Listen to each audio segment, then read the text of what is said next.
Hi, everyone, and welcome to the CF Montreal podcast, Le Collectif, presented by Vidéotron. I'm Catherine Paquette, your host. And before we start, I just want to say, pardon my French. This will be my very first long English interview, so I might be searching for words, making some mistakes. That being said, I'm really pleased to welcome Alistair Johnston to our podcast. Welcome. Thanks for having me. That was a great start. I want you to know, I'll build you up your confidence. That was perfect start. Thank you. You're going to help me, right? If I'm looking I will help. for some I will words. help. I will help my best I can. My English isn't even perfect either, so we're both on this journey together here. We're at the Club Sud-Ouest right now. Your first time being here, huh? First time being here. It's beautiful. You like the view? Yeah, I could get behind this. I could see when I retire, maybe I'll get a little season's pass here. They'll set me up and I'll be in a hammock watching the game. It doesn't get much better than that, does it? This is the party place where the DJ is at. It's perfect. Tell you what, they got some good setups here at the Stade. I'll tell you what, this spot, we were just talking about it as well. The terrace over there is unbelievable. There's not really a bad seat in the house. So this is a pretty special stadium. You trained today on the pitch at Stade Saputo. What kind of feeling do you get on game day when you get on that pitch? It's an excitement. It's something different playing in front of a crowd. And also when you get out there and you get to play on a pitch that's just, you can see how much time and effort's been put into keeping it and manicuring it.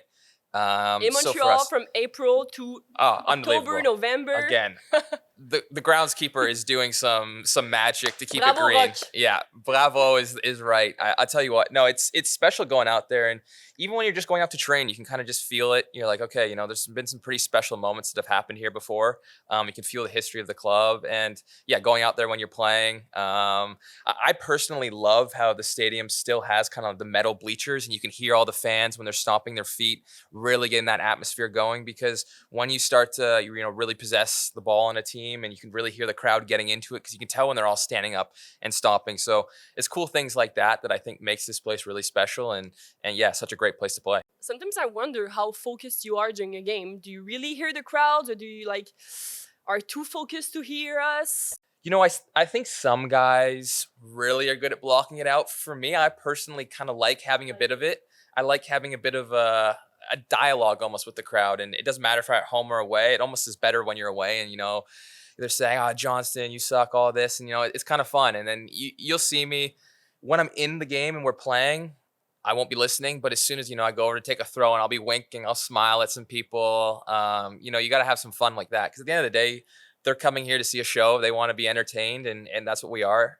So we're entertainers. So I like to have some fun out there as well. And if people want to talk smack, they better be able to back it up, because if we score and you've been talking that whole game, you better believe that I'm going to have a little wink for you or something. So no, it's pretty special, just having that kind of interaction with the fans, especially here. Our crowd does such a great job of having a personal connection, with just knowing everyone's names and all of that. You can hear everyone saying, like, "Alistair, yeah, go," and almost coaching me. It's kind of funny, but no, it's for me. I truly enjoy having that kind of interaction with the crowd, but I know a lot of guys don't, for example, which is kind of funny to me. Let's look back into your childhood. You were born in Vancouver from a Canadian father and a Northern Irish mother. Any Irish traditions in your family? Drink Guinness. I'm trying to think what else. No, honestly, during off season. Yeah, right? during off season. Only During off season. Only in the off season. Yeah. So no, my mom was born in Northern Ireland. Northern Irish parents, obviously.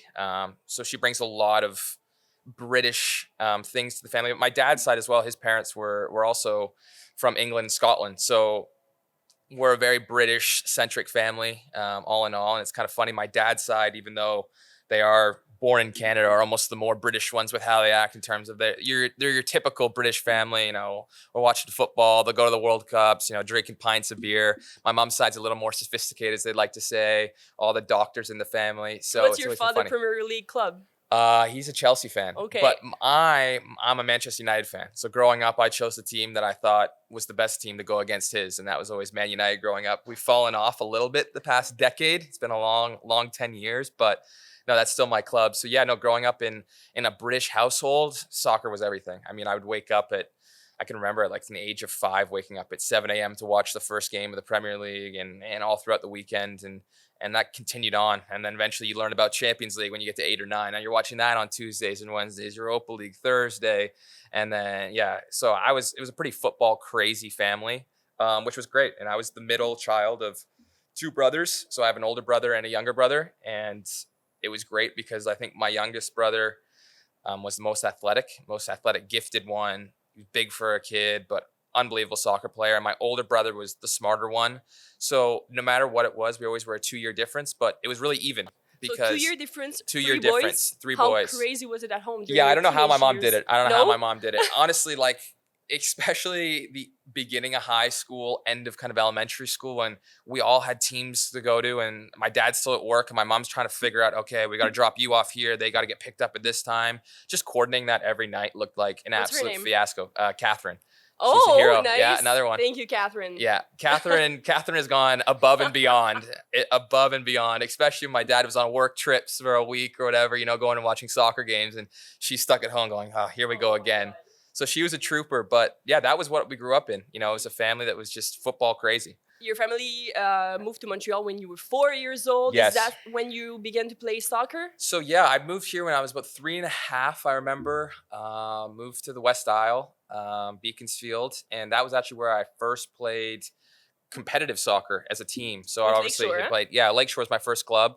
So small world there. It's kind of come full circle coming back now. But yeah, so that was my very beginnings, my very ever first time playing with a team. And I'll never forget it. My dad ended up coaching my older brother's team and my team, and he made sure that both of our teams were the same color jersey so that I could play with my team. And then right after, he would take me to my older brother's field and I could play with them as well. So instantly, I think he kind of knew from the get-go, like, I was someone who was really into it. He had a plan. He had a plan. As we say now, Project Mbappe. It was Project Alistair at the very beginning for him. So he knew what he was doing. He's still involved in soccer. Still involved in soccer. Has been his whole life. Yeah, again, he's just a huge soccer fan. Like you just can't take him away from it. So I think it's been really cool for him. Me playing professionally, and now me obviously coming back home to a degree. For him to kind of live through us, especially with the Canadian national team, it's been pretty special for him just to see. And he really puts things in perspective for me. When I go out there and you're playing against like Mexico or someone like that, the US, and you're like, wow, that was a solid game, and you're pretty excited, and you go over and you see your dad, and he's just like starstruck. He can't believe what's going on. So, we qualify for a World Cup. Like, to We're tell gonna him talk that. about that later. Yeah, okay, we'll talk about that later. But he was such a good, just measuring stick of like how much a moment really meant. Because for me, sometimes you get lost in the moment. You don't really understand what you're doing until you take a step back. But you could just tell he was just in dreamland the whole time. And it's pretty special. You kind of realize a dream for him. Exactly. It's exactly that. Him being such a big soccer fan, and him and his brothers, I remember they always tell me stories. They go to World Cups. For example, they were going to go to Qatar either way. My uncles and my cousins, they were flying there, and they've told me that many times. Like, look, Alistair, it didn't matter if you were going or not. We were going to Qatar to watch World Cup. So it's now been they cool know like which that. games they're gonna go. Exactly. Now they know. Now they really have some games marked in. So yeah, it's been really cool to be a part of that. That generation that's going. And he grew up in a time in the West Coast where soccer was really prominent. I'd say in the '80s, and it shifted more to now the Montreal and now the GTA area, especially the Greater Toronto area, in terms of producing players. So that '86 team, the last team to go to the World Cup, had some of his friends on it, for example. So it's pretty cool how it's all come full circle. That now this next generation, he's still linked to it as well. So I know it's been pretty special for him, and I'm just happy to be able to share it with him. Your youngest brother plays soccer. That's what you said before. Yes. What position does he play? So he's kind of similar to me in terms of we were both center mids our entire lives growing up. He still is a central midfielder. He's a bit more attacking than I was. I was more of a 6, more of a Sam Piet. Love to get into a tackle. He's a bit more in between, more of an 8. More of a Mathieu Chouanière, but he's good, bigger than me, really good athlete, a lot more agile too. I'm a very straight line runner. He's definitely more, a little more finesse to him, I guess would be the best word to put it. So we'll see him at the next level. He's going into his last year of college at the University of Maryland. So we'll see with him. But I mean, I know there's been some talks, hopefully, that maybe Montreal will try and draft him, which would be pretty cool. I'm ready for it. Yeah, so am I. It'd be pretty funny to have him up here. So we'll see what happens. I'm hoping that, wherever he ends up going, whoever ends up, taking him in the draft, what you're going to get. You're going to get a really good kid, hardworking kid, and he's going to come out good. So I'm excited to, follow his career as well and hopefully get that jersey swap soon. Malcolm, his name? Yeah, Malcolm. Correct. You got it. Follow him through his last year of college. There we go. Did you ever play against him? Because you did play in college also. Yes. So I got lucky, actually. My senior year, he was a freshman. So we're 2 years apart. terms of like calendar months, but I'm an October baby. He's a January. So he's an 01 and I'm a 98. So it's pretty much 2 years, but realistically in school, it's 3. So I was in my last year, my senior year, and he was in his first year, his freshman year. And we were in different conferences. So you never really play each other. But there's this thing called the NCAA tournament. It's pretty much the playoffs. And there's a big bracket. And instantly, I remember I was sitting in class, and all of a sudden I checked my phone, and I had just tons and tons of messages. I said, "What's going on?" Like, I know they were making the bracket. That's either a good sign or a bad sign. Exactly. I was saying, "What is going on?" And it was all my friends saying, "Look, we had a first round bye because we were one of the top teams in the nation, but my brother's school, Maryland, had drawn in the same spot as us. So if they won their first game, they were going to play us at my school." And I was like, "Oh my goodness!" And I realized that I just remember I couldn't stop smiling. I was like, I told him, like, "You better win that first game because you got to come here." Did you go and cheer for him? I couldn't. I had to watch the game on my phone, but I was like, "Just please don't mess this up, guys." And they came out, they killed the other team, and I knew, like, this is going to be crazy. This is going to be me versus my younger brother, senior year. So what did your parents do? Year. Oh, they flew down. They were super excited for it. But I think everyone deep down was cheering for me because they knew if he beat me, that was going to be my last ever college game. So it's funny. We kicked their ass pretty bad. I don't know if I can say that. But no, it was a fun game. We won 3-0. It was pretty dominant, but at the same time, they were a younger team. But yeah, talking to him after, he said, "Look, you guys were the better team." And he almost would have felt bad if he'd knocked out my college career, knowing that we had such a good team that we could potentially win a national title. And he knew his team was still young, naive. It was going to be difficult for them to make a really long run. So yeah, we won that game, and no, but so it was Malcolm a special is a good moment. player and a good guy. That's good. Good player, That's good guy. Know. Yeah, That's good player, what we like good here guy. in Montreal. Good player, good guy. Doesn't talk as much as me, but there's not many that do. But yeah, no, really good guy. Mm-hmm. You and your family left Montreal when you were 7. Yes. What were your memories about the city before you came back? Wow, my memories about Montreal. I remember the winters being very cold. It's like a different beast. Toronto winters are cold, but there's just something here when, like, there's not even a cloud in the sky, and you're like, wow, it's sunny and it's still absolutely freezing. That's something that's always been just locked in my mind. And there's so many stories I just remember growing up, there's just so many stories. Like, there was an ice storm, all of this. I always heard all the bad stories about Montreal, like the crazy weather thing. So you instantly, it's in the back of your mind, like, oh yeah, it'll be cold. And when I realized I was getting traded here, I thought, oh, that was the first thing I said, oh man, I got to get ready for that winter again. The secret is to play winter sports. It really is. So for me, playing hockey definitely helped. You did when you were younger. When I was young. Still do to this day. I love getting out there on the ice. But no, yeah. So my memories of Montreal were really fun city. Great food. That's definitely something that Montreal is known for. And I do like how it's big enough that there's lots to do, but at the same time, it's not too big that it never feels like, oh, to get to that part of town seems impossible. Toronto, on the other hand, I agree. Yeah. Toronto was massive. Like, I think people, especially the Americans here, really underestimate like how big it is. And it was always funny when I played with Nashville and we'd fly into Toronto and guys are looking out the window going like, "That's Toronto? Like, what is that?" And I'm like, "Yeah." And they were like, "Oh, we were expecting something so much smaller." I'm like, "Guys, this is like maybe the 3rd or 4th biggest city in like North America. Like, what are we talking about?"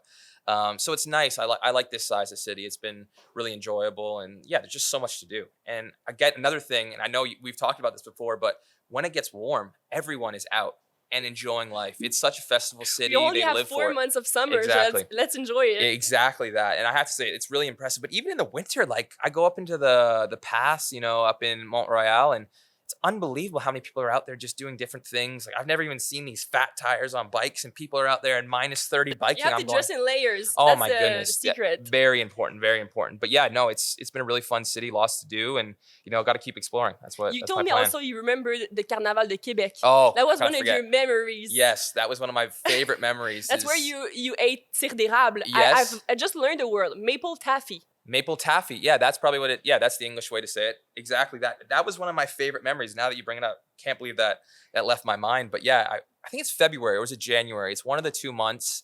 But yeah, we would get in the car, go up to Quebec City, to Quebec and go to the Carnival. And I'll never forget the bonhomme, all the things. I remember the ice sculptures, but definitely my favorite thing that got me back every time was, the syrup. Yeah, the syrup. Oh, it's unbelievable. Put the popsicle stick, roll it. Oh, and there was so many cool things, and I wanted to go back, but it always lines up with our preseason, which is a bit of a bummer. So if I do have time at some point, I will definitely be going to that. I'm gonna call Garber and we're gonna have to move some things around, please. But Florida in February, wherever we are in February, it's not the worst either. So no complaints there. You were also in French immersion, I think, when you were younger. So bonjour, comment ça va? Comment va ton français? Très bien, merci. Mon français est très mal maintenant, très mal. C'est trop difficile pour moi, je pense, cette langue. Ouais. Oh, quand même, je suis impressionné. I mean, pour moi, pour écrire, c'est impossible. C'est impossible. Mais quand je parle, c'est pas trop mal. Parce que... Ah, merci. Mais mon vocabulaire est... Non, c'est merde ça. I forget all these words. Toujours, j'ai oublié les mots. Ouais. I think for me, the best part about doing the French immersion when I was young is that I kind of got the accent down. Like I don't sound like, even though when I speak, I forget like the most obvious of words, or I say things in the worst tense, things like that, just the wrong tense. But like I kind of have the accent because at a really young age, I was speaking with, people, Québécois, exactly. So I don't sound like Georgie necessarily when he's saying bonjour. I have a little bit of class to my French, I'd like to say. But yeah, no, it's gone by the wayside. I've been taking lessons. I want this to be known. I haven't taken a lesson in the past month. My tutor has been on vacation for a month and has not texted me back. So I'm not sure if she's still on vacation, has said enough of this guy, or what's going on. I might need to find a new tutor. So we're looking for one. Anybody listening? Yeah, anybody listening. We're here for it. So did you ever come back to Montreal after you left? That's a good question. Yes, I did, to visit families, friends. Yeah, some family friends, exactly that. Some people that lived in the same street.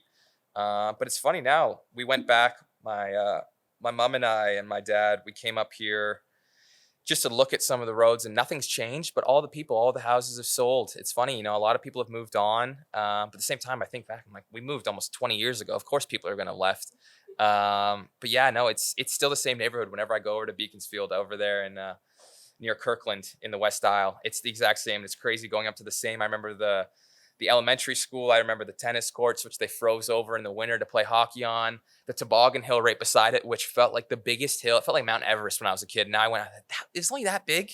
It wasn't that steep. I thought it was. I love that you went back there. Yeah. Oh, of course. You have to go and just kind of reminisce. And it's crazy. Your mind just starts thinking like, oh yeah, I do remember that. I do remember that walk to school. And that's it's weird things like that I necessarily wouldn't do on my own, but when your mom's saying, yeah, come here, yeah, I had to go, and it was pretty cool, I have to say. You moved to Ontario when you were 7 in a massive hockey town, right? Yes, massive hockey town is an understatement. Why?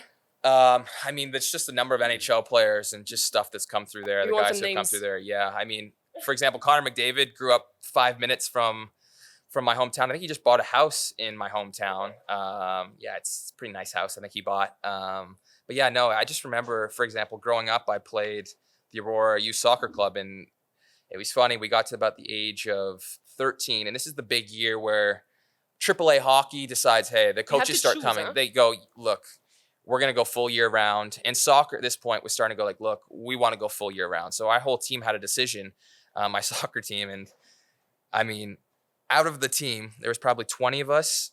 Only 2 of us stayed with soccer. The other 18 quit to go full-time hockey. So that really kind of summed up our team, is that we were hockey players playing soccer in the summer, except for a couple of us. And it was a good decision. I think 4 of them got drafted in the NHL. So I think they probably made the right choice. And I think I made the right choice too. Good. Going soccer and not going hockey. But there's still a lot of talk around my town about my younger brother. He was a really good hockey player, played AAA, was kind of like the talk of the town. Like there was one guy who had a seat in the hockey rink, and he would come to every single one of Malcolm's games, even though he didn't have a kid on the team, but just wanted to watch Malcolm play. So he was like really hyped up, big time prospect. But he quit at the same time. He quit hockey full time to play soccer because he wanted to be like me. And I remember not a lot of people in my hometown were thrilled with that decision. And even I was a little surprised. Yeah, just my dad. My dad was, for sure. Less concussions in soccer as well. So my mom wasn't too mad about that. But no, it was like, even for me, I was like, okay, wow, you really want to do that? He was like, yeah. I said, okay. Because for us, my whole childhood, it was great. In Aurora, we had my dad worked in the soccer industry. So we got us like this, wasn't a full-size net, but kind of like a 2/3, like it was a bow net one, an orange one. It was perfect. We set up in our backyard, and we would get home from school, right into the backyard, shoes off. We play barefoot or in socks, and we go out there for 2 hours until my mom was yelling at us to come in for dinner.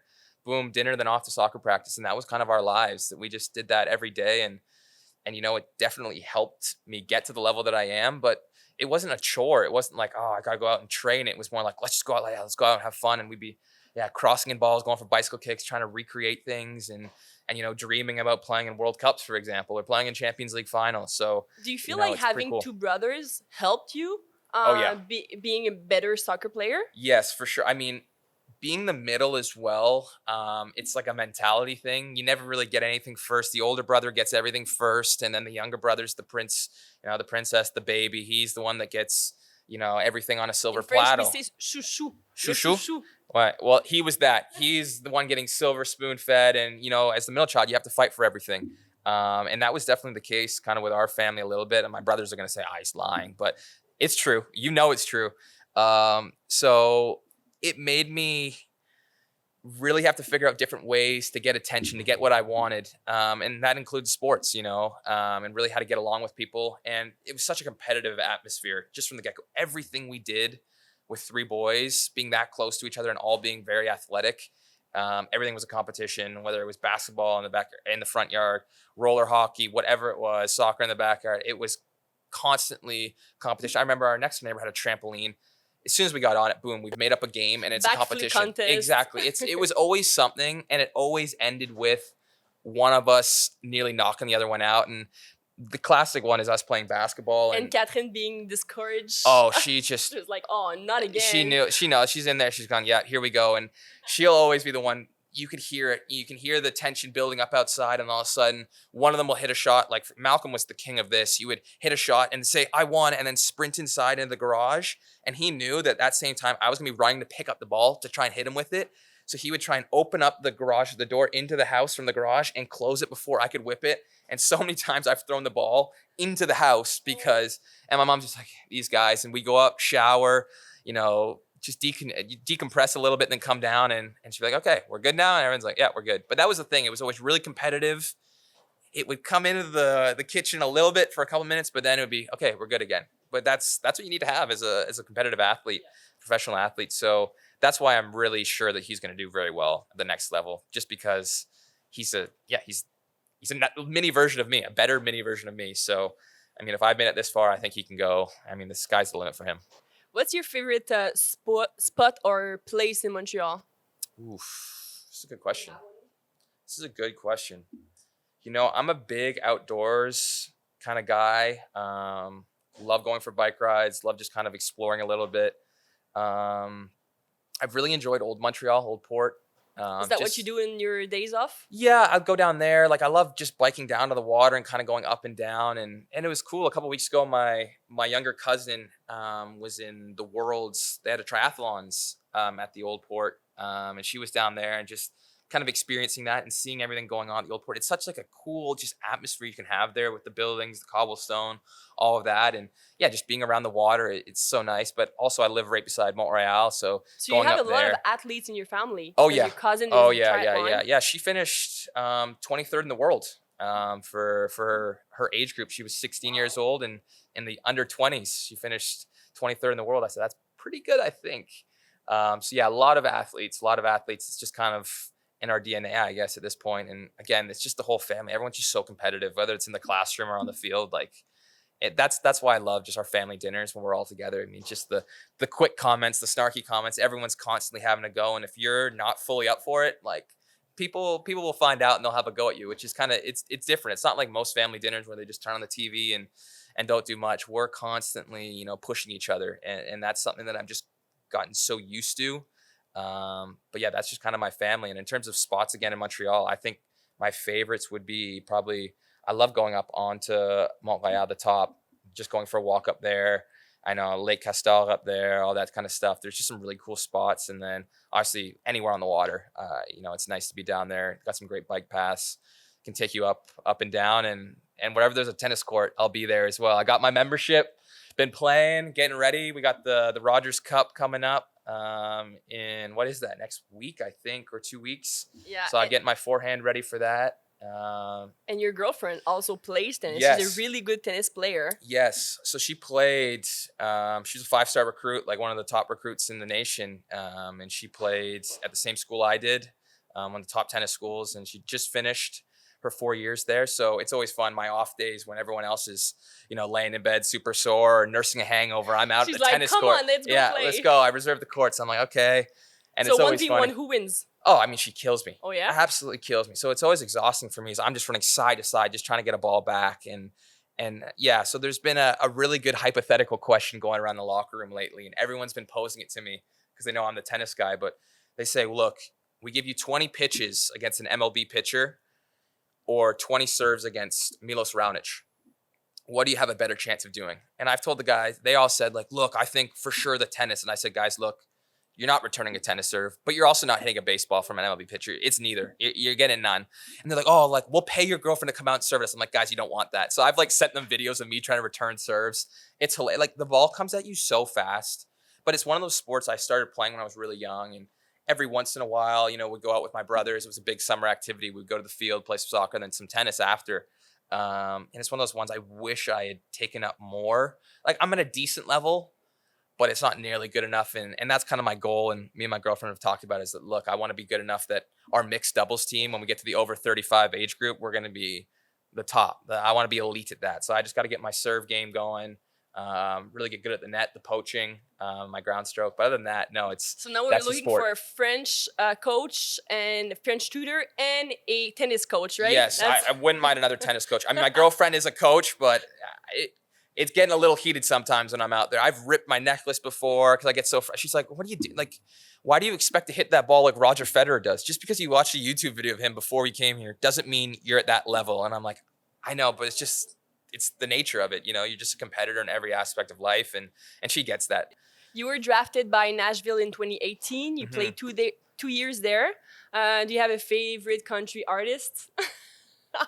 You know what? I went down to Nashville and I really didn't like country music, but my roommate was big on it and we would drive together every day and every morning and every afternoon on the way back, same country songs. But he had a really bad thing where he could play one song and just keep it on repeat. And he told me, also. You do that? No, that. this is a serial killer trait. This is a crazy trait. He told me he went on an 8-hour flight across the Atlantic and he listened to one song the entire time. Okay, 8 hours. This is crazy. This is crazy. Yeah. Okay, so he would often play, and I'd often have to just nudge him, like, all right, next song at least. And then I kind of get to know some of the artists, Now I find myself, I got the Jeep, got the windows down. You can't not sing a country song. Yeah. And then when you're in the summer, it gets warm enough here where, you kind of need a little bit of a country music vibe. So I really enjoy it, actually. It's grown on me. What I thought I was going to say that 2 years ago, no chance. But yeah, no, I kind of think, what would be my favorite? Chris Stapleton, who's coming to Montreal next month or 2 months. I really like Chris Stapleton. He's probably my favorite. Morgan Wallen's solid. There's a lot of good ones. Jason Aldean, great bar in Nashville as well. Jason Aldean's. Gotta shout them out. But yeah, no, I tell you what, Nashville got that in me for sure. Even though it was only 2 years, it's hard not to live it. The cowboy boots, the whole thing. It's just it's a personality of its own, that city. You were one of the youngest players in Nashville, and now here in Montreal, you're one of the oldest on the team. What difference does this make to you? Yeah, I think that was probably the biggest change coming from Nashville to here that I found. Obviously, there's language, different country and everything. But for me, obviously, coming home, it wasn't anything crazy. But it was definitely the fact that out of my 2 years in Nashville, I was the youngest starter. Not only by a little bit, by a lot. The next closest guy was 3 years older than me. So it was a really old team there, a really experienced team. But they taught me a lot. We had so many good MLS vets. Dax McCarty, Walker Zimmerman, Dan Lovitz, because we've played here before, Eric Miller, who really kind of showed me the ropes. And I learned, okay, so these guys have done it at this level for 10, 15 years. This is what you need to do. This is how you need to take care of your body. This is how you need to act. This is what you need to expect out of yourself and out of teammates, and how to be a good leader. So I kind of learned all of that just being around them, so that when I came here, I didn't even realize how young the roster was, I think, till I got into the gym the first day and I looked around and my goodness, we got some kids here. I looked at the ages, I'm right at the halfway point, maybe in the upper half of age on this team. And I'm like, man, I'm not that old. I'm only 23.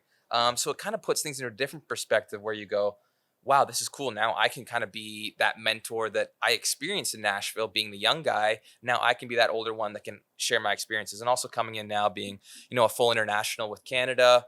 The younger guys are looking up and going, yeah, that's a Canadian national team player. Like he's always been in the league. And for me, it's only my third year being a professional player, but instantly I kind of feel like I have, you're taking that next step in terms of your development off the field, in terms of your mentality, your leadership and all that. So I've really enjoyed that aspect of it. Is just trying to like take those young Canadian players and push them, because we have so many good, talented young players here.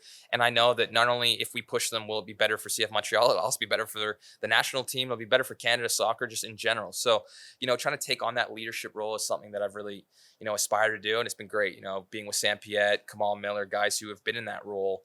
And I know very well through Canada. So yeah, just seeing that difference. It's also been something that I've enjoyed, because it's fun being the young guy for a little bit, but it gets old after a while. And I knew no matter how long I stayed in Nashville, I was always going to be seen as the rookie or the first guy, which is cool. But at the same time is that at some point when you hit, 27, you have a kid, maybe you're like, okay, maybe I'm not a rookie anymore.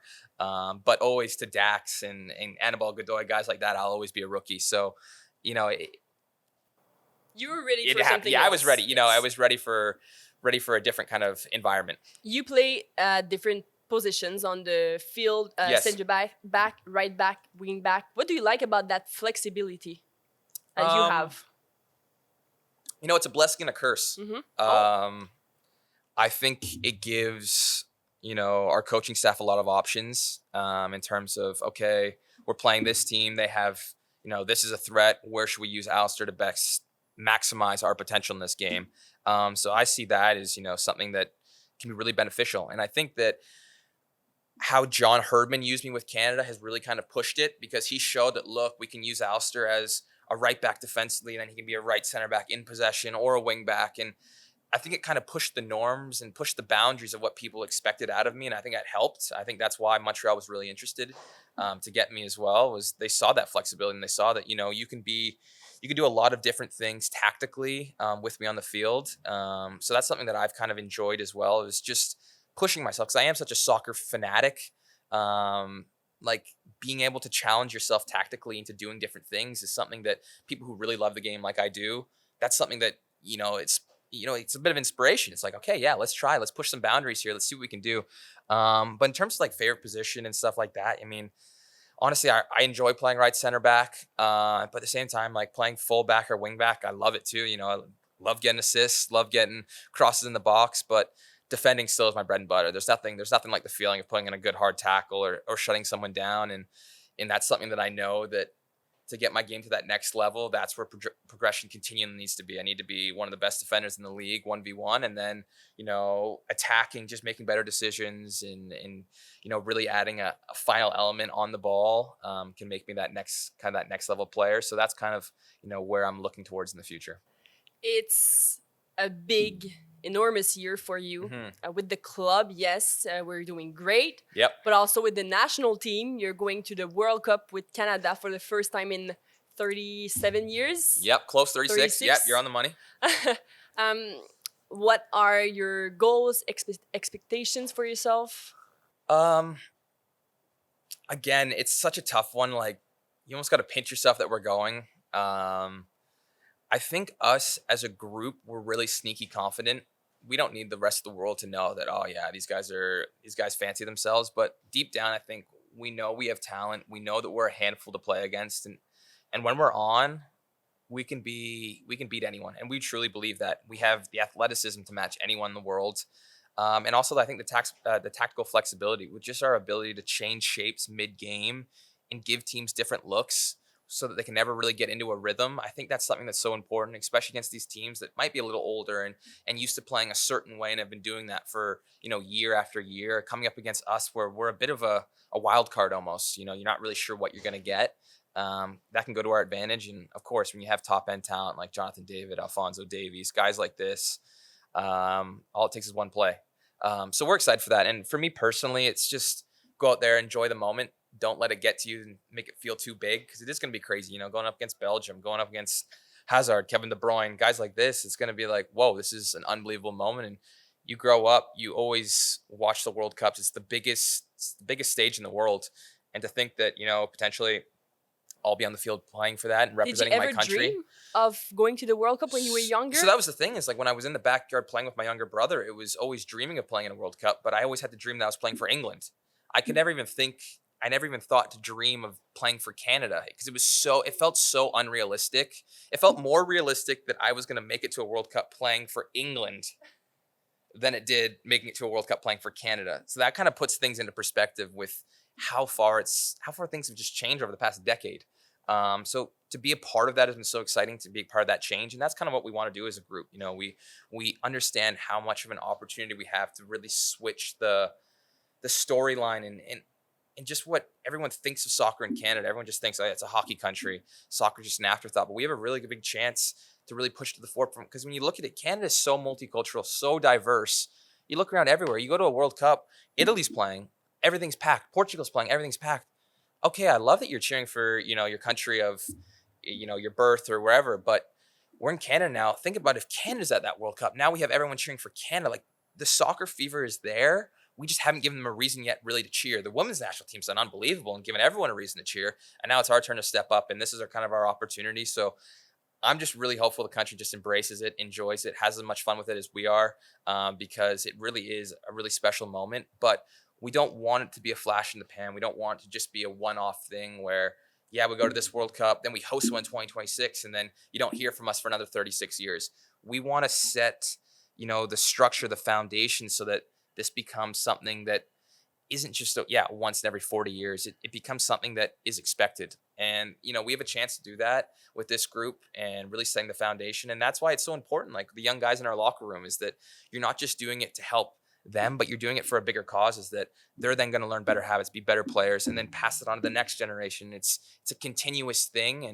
And that's something that we need to do if we want to really, push the sport forward in this country, because there's no reason why we shouldn't be one of the best teams coming out of CONCACAF every year. And hopefully, challenging at World Cups. That's something that we aspire to do, and hopefully we'll shock the world a little bit in November. Well, we cannot wait to accomplish your dream in November and play in the World Cup. Thank you so much for accepting my invitation and being here on the podcast. Great English, by the way. Great English. This was really impressive. Merci beaucoup. Merci. De rien.